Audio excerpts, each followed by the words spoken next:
everybody, I'm KC and welcome to the latest First Impressions video, which this time are my mostly scripted initial thoughts on the San Diego Comic-Con, which was this past weekend for both of you who didn't know. There were a lot of exciting bits of news dropped across every fandom, except for Marvel, because I guess they made enough money this year and decided to skip class this time. But there are a lot of things that I am very excited about, and I just wanted to share some news and thoughts real quick. Like I said, this is much more scripted than my First Impressions videos usually are, but it's also all going to be in one take, so if I talk over myself or something, that's why. This will not be covering everything that dropped during SDCC, just the stuff relevant to my interests. You want to discuss anything I missed or elaborate on what I do talk about? Be my guest in the comments, and because this is Comic-Con, just a heads up, this video contains spoilers for all of these things. I will put timestamps at the beginning of each subject so you can skip to the next one if you want to avoid certain topics. Okay, let's start with DCE.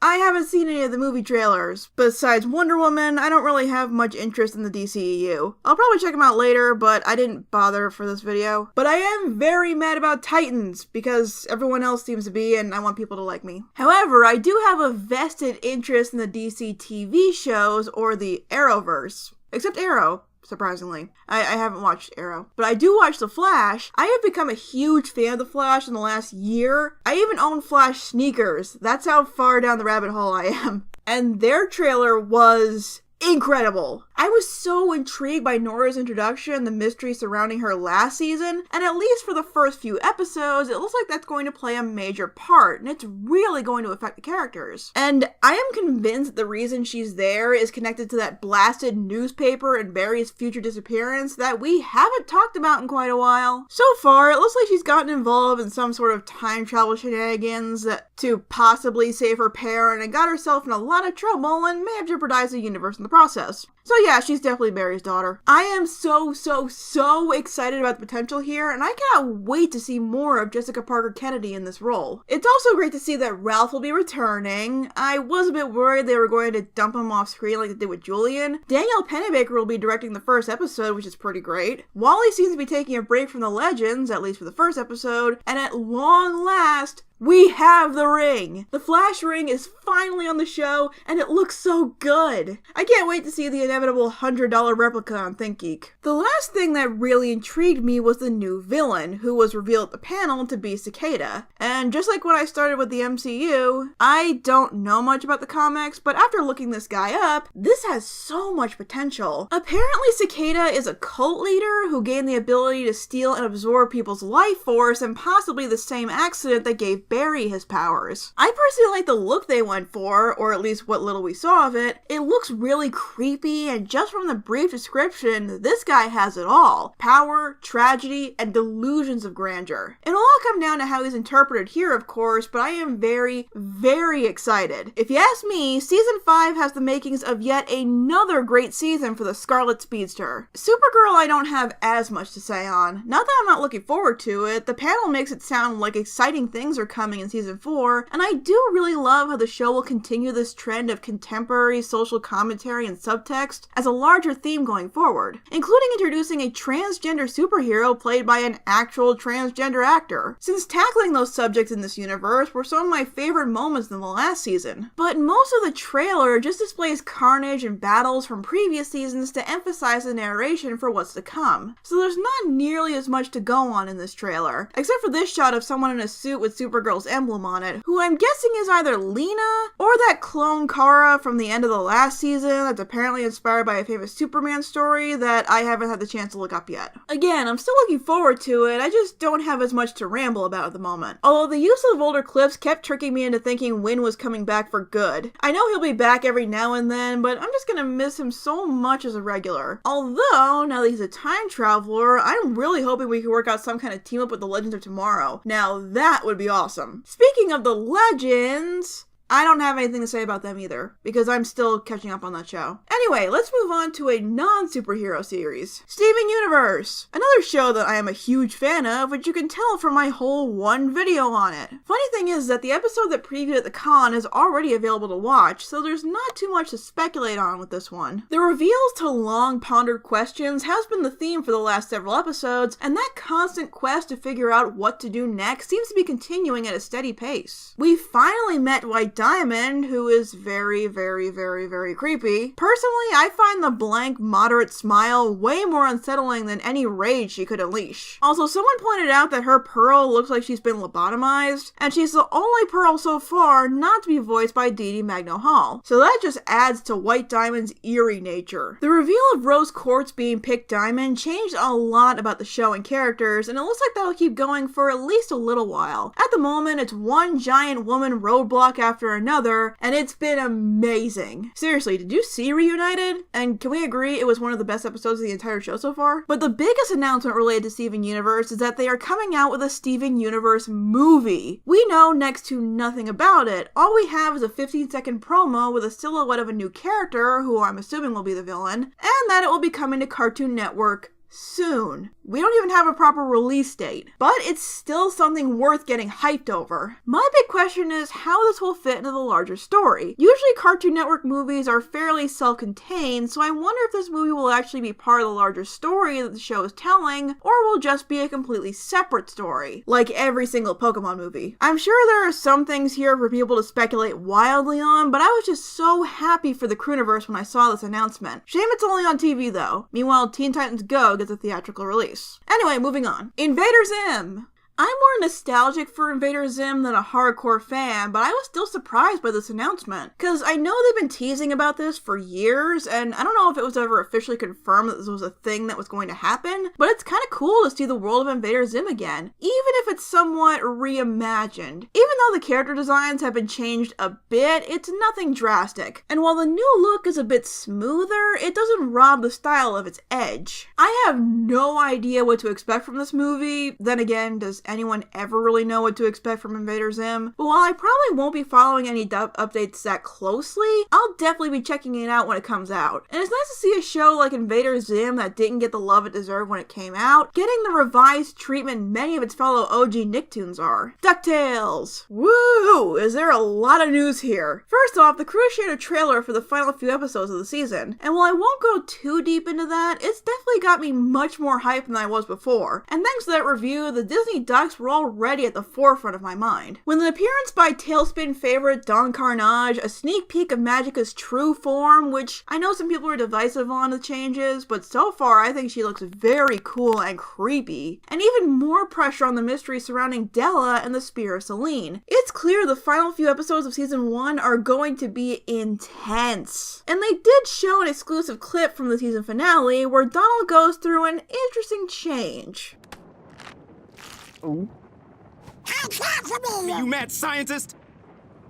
Yes, big-time actor and Thanos survivor, for crying out loud, Don Cheadle will be playing Donald Duck in the season 1 finale. I find this very funny and yet very bizarre. For anyone freaking out or thinking this is blasphemy, relax. This is just a temporary thing. They would never change Donald's voice permanently. The incoherent quacks are just too iconic at this point. But the more I watch this, the more hilarious I find it. I honestly can't believe it took someone this long to change Donald's voice for a segment. It seems like such an obvious story idea, but as far as I know, this is the first time it's been done, but feel free to correct me on that. I can't wait to see the jokes that will come with a Donald that sounds normal. Aside from that, the crew accidentally showed production artwork for what's to come in season 2. I'm not going to go through all of these, but there's a lot of exciting stuff here, from apparent returning characters from the Duck Legacy to all new characters. But some highlights for me were this image, which implies an homage to Mickey's Christmas Carol, which, yes please, do that for Christmas. Please don't make me wait until next year for that. Beakley donning a Darkwing Duck costume, which should have a fun explanation. What looks like a possible Old West episode, but whether it'll just be them going out west or involved in some kind of time travel is up in the air. But I really love Old West episodes, so again, totally on board with this. Especially since it looks like it'll feature all of my favorite supporting characters, including what appears to be a steampunk Gizmo Duck. I'll repeat that. A steampunk gizmo duck. That is everything I didn't know I wanted. And at long last, confirmation that the three caballeros will finally appear. Everyone lost their minds over this one, and rightfully so. I love Panchito and Jose like most people, so I can't wait to see how they appear on Ducktales. Hopefully with a song, that'd be amazing. There's already a lot of news to absorb, and there was even a brief rough animatic for a trailer of Season 2 shown, but I couldn't find any images or video on that, so we're not going to go into that here. Even so, there's a lot of info on what's to come available to the public, and it just has me more hyped for the future of Ducktales than ever before. Voltron, Legendary Defender. Another show that I'm a huge fan of that I've never really talked about before. I have adored Voltron Legendary Defender, and after how great Season 6 was, and how it ended, and how much changed, I was really anticipating news for Season 7. The trailer looks very promising, and judging by all the news, it looks like the Paladins will face some big challenges, not just on the journey to get back home, but when they finally get there. Sure, there's more with the Galra and all that jazz, but when the season premiere was screened for the panel, there was a certain revelation that took the fandom by storm. That back on Earth, Shiro had a boyfriend. Yeah, it's pretty big to have one of the show's main characters, especially the leader of the team, be confirmed as LGBT, and who at one point had a significant other. And honestly, Shiro is my favorite character, so now that he's officially back with the team, I'm sure a good chunk of the character development this season will be dedicated to him. With arcs in certain seasons and even special episodes being dedicated to characters like Keith, Pidge, and Allura, I am anxiously anticipating seeing Shiro get the same treatment. There's been a lot of questions surrounding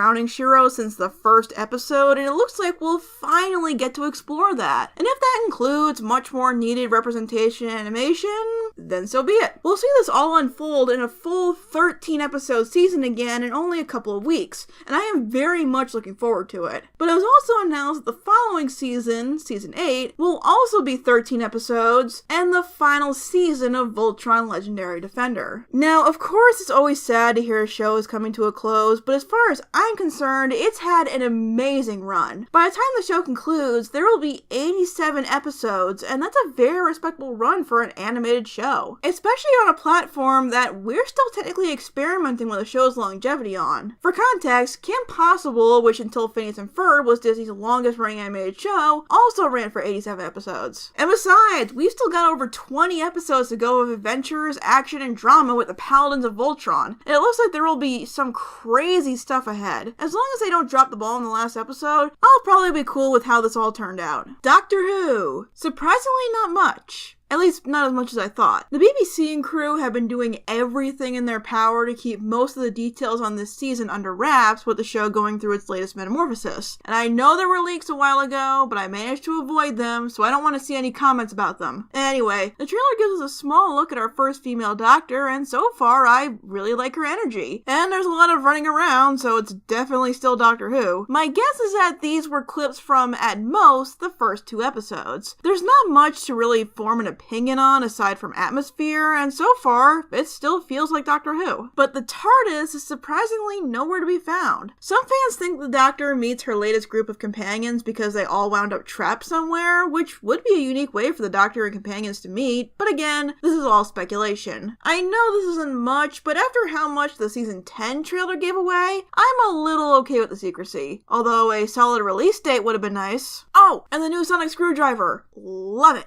It's a design that is familiar yet so unique. It's very different, but you can still easily see it as this iconic device. I'm kind of behind on collecting the sonic screwdrivers because they're expensive, but I cannot wait to get my hands on this one. It's gorgeous. I love it so much. Infinity Train. I don't know if this was a Comic-Con reveal, but it came out the same weekend, and I've been anticipating this for a really long time, so I'm counting it. I don't know if I've ever talked about Infinity Train on the channel, but I, like many others, have been desperately hoping Cartoon Network would pick this up for a series after the very intriguing pilot dropped a couple of years ago. And even though we still have to wait until next year, it's officially a reality. This is really happening, and quite a bit is different. The trailer shows Tulip alone in a valley, so we might see how she wound up on the train in the first place early on. The number on her hand is all the way up to 115 instead of the 53 she started with in the pilot, and the animation style has certainly changed. Tulip's design isn't much different, but there are some notable changes that, for me at least, might take an episode or two to get used to. But stuff like that changes all the time once things get picked up for full series, so this is just a show growing in a way that will help it tell its whole story. At the moment, this is just a sneak peek of what will hopefully be a dream come true. We asked for this, we begged for this, and it's actually going to happen. Get on the hype train, everyone. And last, but most certainly not least, My Little Pony. Of course, we had to close out the video with this news. The My Little Pony panels have a very good track record of dropping large amounts of sneak peeks of upcoming episodes and projects, and this one was no exception. Of course, we have a trailer for the second half of the season with a lot of ominous foreshadowing to the season finale, and it looks like all those rumors about T-Rex's possible return are turning out to be true. And considering that he is my favorite MLP villain from my favorite episode, I approve 1,000,000%. And with Star Swirl and the Pillars back, I really hope they get to play even a small part in that, and Star Swirl at least had a very interesting connection to T-Rex and his family. There's also this moment with a dragon claiming to be Spike's father, so that should be fun. Especially with how much Spike has grown over the last couple of seasons, this encounter could go either way, really. At the very least, maybe we'll finally know how Celestia got a dragon's egg in the first place. And sure, all of that is exciting and all, but I couldn't help noticing what Discord was wearing during his moment in the trailer. Something about it looked familiar, and then I remembered. How do you do, fellow kids? I'm sorry, but for me, that might be the best reference yet. We also got to look at two upcoming songs, one of which comes from a whole new character, Autumn Blaze, who is a whole new species known as a Kieran, and is played by a new guest star, Rachel Bloom. I freaking love this song, the designs and mythology we know so far of the Kieran, and Autumn Blaze herself. I cannot wait to see this whole episode and this wonderful song in beautiful HD glory. Just from these couple of minutes, it has the makings of one of the best episodes of the season. The other song came from an upcoming Heartwarming Eve special, which was a very cute song, and will likely be from an episode that won't air anywhere near the holidays. Again, what's weird is that the Kieran song was fully animated while the Heartwarming Eve song was only shown as an animatic. Not quite sure why, but I felt it was worth sharing. And lastly, we got a preview of the next Equestria Girls special, where Sunset Shimmer and the girls wind up in Equestria. We don't know much about the special yet, but if nothing else, it looks like it could be really cute and very fun. Also, Pony Saitwai is too adorable for words, even though she looks exactly like Twilight Prime. Is it the glasses? It's probably the glasses. So, that is everything I am excited about that was revealed at San Diego Comic-Con. What were you most excited about? Anything you want to say about all this and more, feel free down below. But in the meantime, thank you so much for watching my rambly fangirling as usual. Thanks for watching, and I'll see you guys next time.